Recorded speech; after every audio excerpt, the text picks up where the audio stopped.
안녕하세요 여러분, 성공합시다. 드디어 오늘 이제 성경의 정말 맨 끝부분이에요. 제가 돌이켜보니까요, 한 2015년부터 이 말씀을 이제 창세기부터 시작을 했더라고요. 처음에는 작은 모임에서, 그리고 페이스북, 인스타그램, 그 다음에 이제 유튜브까지 오게 되었는데요. 2018년에는 유튜브 라이브로 말씀을 전했고, 또 2019년부터는 정말 요즘처럼 매일매일 월요일부터 금요일까지 말씀을 전했더라고요. 제가 수도 없이 성경을 구약에서부터 신약을 가르쳤지만 이렇게 한 절 한 절 세세하게 한 거는 이게 처음이에요. 그래서 저한테는 너무나 특별한 날이기 때문에 사실 어저께 밤에 잠도 잘 오지 않더라고요. 너무 설레서요. 그 지나간 세월들의 그 감격이 막 밀려오는데 와우, 정말 놀라운 하나님의 은혜가 아니고는 할 수 없는 일이었구나, 이런 생각을 했어요. 자, 이제 오늘 마지막 부분을 한번 정리를 해보면 예수님의 증언과 마지막의 인사예요. 내가 속히 오리라 라고 하신 말씀에 대한 답으로 아멘 주 예수여 오시옵소서 라는 고백이 마지막으로 딱 마무리되는데요. 이 고백의 의미를 한번 새롭게 깨달아보고 우리 삶에 적용하는 시간이 되면 좋겠어요. 자, 16절. 나 예수는 교회들을 위하여 내 사자를 보내어 이것들을 너희에게 증언하게 하였노라. 나는 다윗의 뿌리요 자손이니 곧 강명한 새벽별이라 하시더라. 드디어 예수님께서 자신의 이름을 말하면서 결론을 내리고 있어요. 이것은 세 가지 의미를 가지고 있는데요. 첫 번째는 이 의미는 다니엘서에도 있는데요. 요한계시록과 다니엘서에서는 선견자가 자신의 이름을 결론 부분에 밝히는 묵시서들이에요. 예수님께서 자신의 이름을 밝히면서 이 환상이 그로부터 나왔다는 것을 증명해 주시고 계시는 거죠. 두 번째는 요한계시록은 묵시서이기도 하지만 사실 서신서 형태를 띠기도 해요. 바울의 서신서들을 보면요, 대피를 하는 경우가 많았죠. 근데 맨 끝에 보면 친필로 자기가 서명을 하고 있어요. 요한계시록은 이렇게 예수님의 구두 서명이 되어 있는 거죠. 세 번째는 공문서의 맨 마지막에는 증인의 이름을 기록하게 되어 있어요. 그것처럼 예수님께서 자신의 이름으로 이 글의 진실성을 입증하고 있어요. 예수님은 천사를 통해서 교회들에게 이 모든 증언들을 전달하게 했다고 밝히면서 그 일을 하신 자신의 칭호들을 나열하고 있죠. 다윗의 뿌리, 다윗의 후손, 그리고 빛나는 새벽별이래요. 자, 여러분 성경에서 나는 뭐뭐이다, 예를 들어서 나는 빛이다, 나는 생명이다, 나는 스스로 있는 자이다, 이런 표현 봤죠. 이것을 우리는 에고 에이미라는 표현 방식이라고 말해요. 에고 에이미는 나는 하나님이다 라는 뜻을 함축하고 있어요. 여기서 나오는 다윗의 뿌리다, 다윗의 자손이다, 이거는요 사무엘하 7장 12절에 다윗 언약에 근거하죠. 다윗의 후손으로 영원한 왕권이 이어질 것이라는 것이 다윗 언약이잖아요. 그래서 유대인들에게 다윗의 후손은 메시아라는 뜻이었어요. 그러니까 여기서 나는 메시아다 이 얘기를 하시는 거죠. 또 새벽별은요, 민수기 24장의 발람이 신탁을 하는 장면을 떠올려요. 모압의 왕 발락이 발람을 통해서 이스라엘을 저주하라고 했을 때 저주는커녕 발람이 계속 이스라엘을 축복하잖아요. 그리고 그 마지막 그 축복 예언에 보면 한 별이 일어나서 나라를 다스릴 것이라고 예언해요. 그래서 유대의 자료들을 보면요, 메시아적 인물을 별이라고 표현했어요. 여기서 나오는 새벽별도 메시아라는 뜻이죠. 그러니까 예수님은 나는 메시아다, 나는 주다, 나는 구원자다 라는 것을 계속 반복해서 확인시켜주고 계세요. 자, 17절.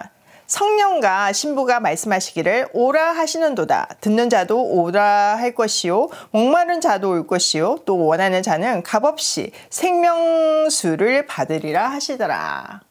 예수님께서 계속 난 다시 올 것이다 라고 선포하셨어요. 이제 그 선포에 대한 응답으로 오신다고 하셨으니까 오십시오 라고 외치라는 거죠. 자, 여기에 보니까 목마른 자는 다 나오라고 했는데 목마름은 생명의 근원이신 하나님이 필요하다는 것을 알려줘요. 우리 막 목 말라야 뭐가 부족해야 하나님을 붙잡잖아요. 그러니까 우리에게 어떤 큰 환난이 임했을 때 우리가 그 목마름 때문에 하나님을 붙잡는 경우가 되게 많아요. 사실 이 목마름은요, 우리의 재성 때문에 나타나는 거거든요. 하나님은요, 에덴 동산에서처럼, 그리고 지금 이 우주 만물처럼 우리가 풍성히 누리기를 원하셨어요. 그런데 그것을 방해하는 요소가 있는데 그게 바로 죄, 그리고 죄의 증상들인 악, 그리고 죄의 결과인 죽음인 거죠. 또 생명수를 원하는 사람이라는 표현을 통해서 목마름이 하나님과 그리스도가 주시는 생명에 대한 소망으로 이끌 수 있다는 것을 보여주고 있어요. 자, 18절. 내가 이 두루마리의 예언의 말씀을 듣는 모든 사람에게 증언하노니 만일 누구든지 이것들 외에 더하면 하나님이 이 두루마리에 기록된 재앙들을 그에게 더하실 것이요 만일 누구든지 이 두루마리의 예언의 말씀에서 제하여 버리면 하나님이 이 두루마리에 기록된 생명나무와 및 거룩한 성의 참여함을 제하여 버리시리라. 자, 이 성경은 하나님의 말씀임을 확증하고 있죠. 그렇기 때문에 이 성경에 기록된 메시지를 왜곡하거나 변경하는 행위에 대해 강하게 경고하고 있어요. 이거는 뭐 우리가 실수로 뭐 잘못 전하거나 이 정도 얘기가 아니고 의도를 가지고 왜곡시키고 변경하는 것을 얘기하죠. 일반적으로요, 성경은 계시의 말씀이라고 해요. 계시에는요, 두 가지가 있는데요. 하나는 일반 계시이고, 그리고 두 번째는 특별 계시예요. 일반 계시는요, 자연 계시로 하나님이 창조하신 것 안에서 하나님의 신성과 성품을 찾아낼 수 있도록 하셨어요. 우리가 자연을 통해서 하나님을 발견하도록 하게 하신 거죠. 그래서 우리가 정말 경이로운 자연을 보면 또 그 안에 완벽하게 돌아가고 있는 그 섭리를 보면 이게 우연히 생길 수 없다고 고백할 수밖에 없잖아요. 그 자연계 안에도 보면요, 진짜 소우주가 있어요. 우리 몸 안에도 100조 개의 세포가 있으니 사실 우리는 우리 몸이지만 그 엄청난 우주 같은 세계를 알지 못하는 거죠. 저도 매일 아침 정말 자연을 보면서 너무 감탄을 하고 하나님을 찬양하게 되는데요. 그게 사실 일반 계시예요. 이거는요, 전문적으로 들어가면 들어갈수록요, 그 확신이 더해져요. 예를 들어서 저희 남편은 조선공학 박사거든요. 창세기에 보면 노아의 방주 치수가 나와요. 몇 척. 우리한테는 아무런 은혜가 안 되고 뭐 이게 왜 있는지도 모르고 지나가는 경우가 많죠. 근데 조선공학 박사인 저희 남편에게는 그 치수가 너무 경이로웠던 거예요. 그 방주면 진짜 전 지구적인 홍수에 견딜 수 있다는 것이 그 계산으로 나오더래요. 그래서 하나님을 창조주로 인정하게 되었어요. 이렇듯 우리는 하나님이 지으신 것들을 통해서 하나님을 알 수 있게끔 설계하셨어요. 우리 죄 때문에 그것을 막 거절하는 것 뿐이에요. 자, 일반 계시는 이해되시죠? 그럼 특별 계시는 무엇인가? 특별한 사람들에게 임하는 뭐 그 예언의 영 이런 건가? 아니에요. 특별 계시의 완성이 사실 이 성경이에요. 이 성경은 계시하신 분이 알려주지 않으면요, 절대 깨달을 수가 없는 것이죠. 우리 안에 계시는 성령께서 조명해 주어야 깨달을 수 있는 것이 이 성경이에요. 아무리 학식이 많은 사람도 성경을 깨달을 수가 없고, 아무리 정말 학교 근처에는 안 가본 그런 사람이라도 성경을 깨달을 수 있어요. 이 성경은 하나님이 창조 주시고 나를 구원해 주셨다는 이야기가 있는 거잖아요. 그게 정말 성령이 깨닫게 해주셔야, 알려주셔야 우리는 알 수 있는데, 우리가 그게 믿어지고 깨달아진다면, 또 이 말씀이 너무 재밌어서 이렇게 매일 아침에 말씀 앞에 있다는 것은 사실 우리 안에 성령께서 내주한다는 증거예요. 자, 이런 이유로 성경을 계시의 책이라고 하는 거예요. 자, 20절. 이것들을 증언하신 이가 이르시되 내가 진실로 속히 오리라 하시거늘 아멘. 주 예수여 오시옵소서. 주 예수의 은혜가 모든 자들에게 있을지어다. 아멘. 정말 이제 마지막 구절을 읽었어요. 진짜 감격스럽네요. 자, 예수님께서 지금 마지막 장인 22장에서 내가 속히 오리라는 말씀을 3번이나 하셨어요. 마지막에도 이 말을 하시면서 이 증언을 마치시죠. 이 약속에 대한 응답이 아멘 주 예수여 오시옵소서예요. 자, 이 말은 대화 형식으로 또 현재형으로 끝났어요. 이게 아주 중요한 포인트인데요. 이것은 성도들을 향한 하나님의 매우 중요한 관점이에요.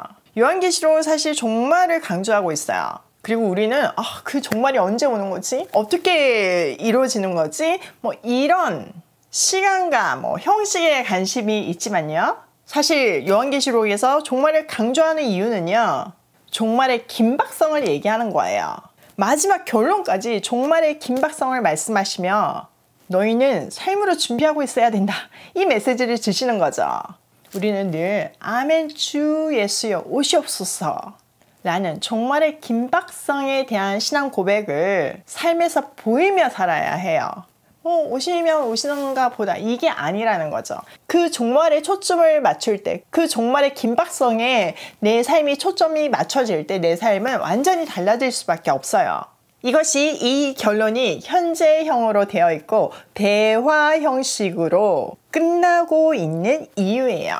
요한계시록은 우리에게 성경은 하나님의 말씀이고 이 말씀대로 역사와 우리의 인생이 진행이 되고 또 마무리될 것이라는 것을 알려주고 있어요.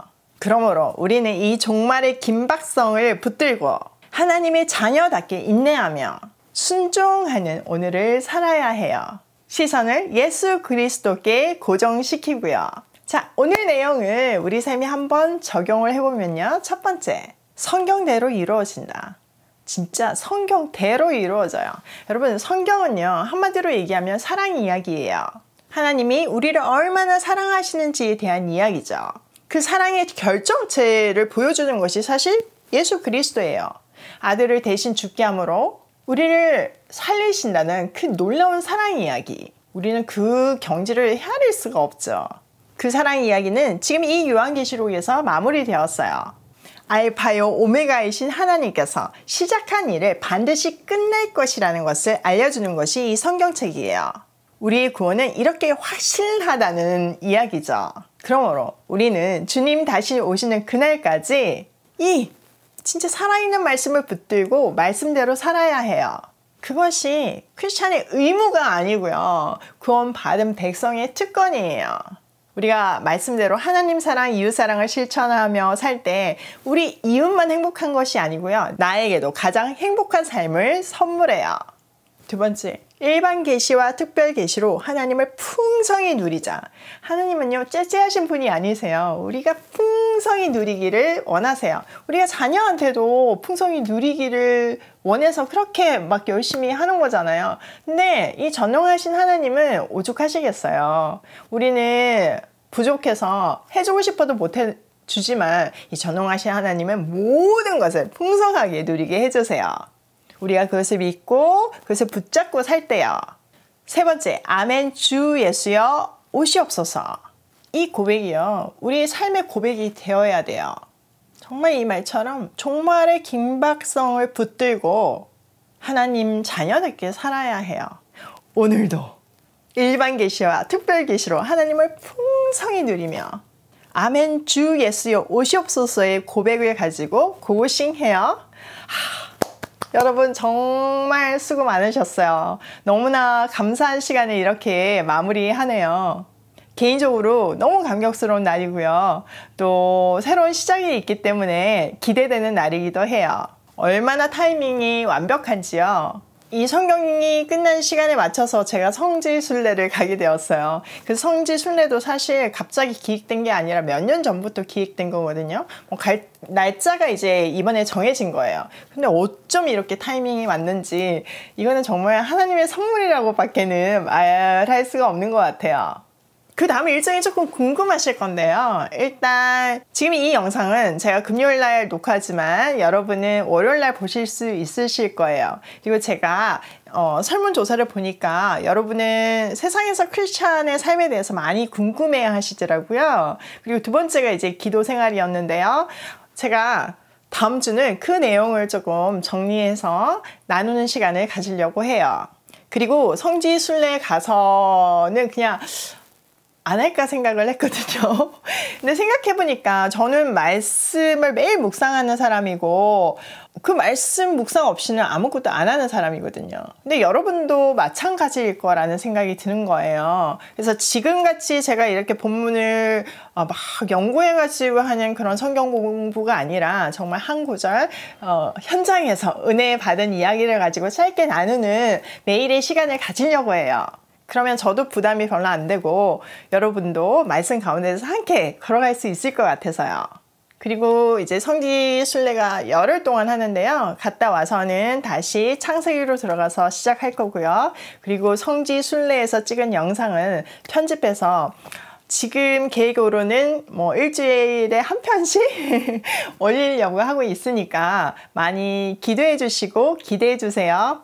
그동안 함께 해주셔서 너무 감사하고 함께 하나님의 기적의 스토리를 만들어가서 너무나 감격이에요. 앞으로도 함께하며 지금 이 시대에도 하나님이 살아 계신다는 것을 증명하는 오일 패밀리가 되면 좋겠어요.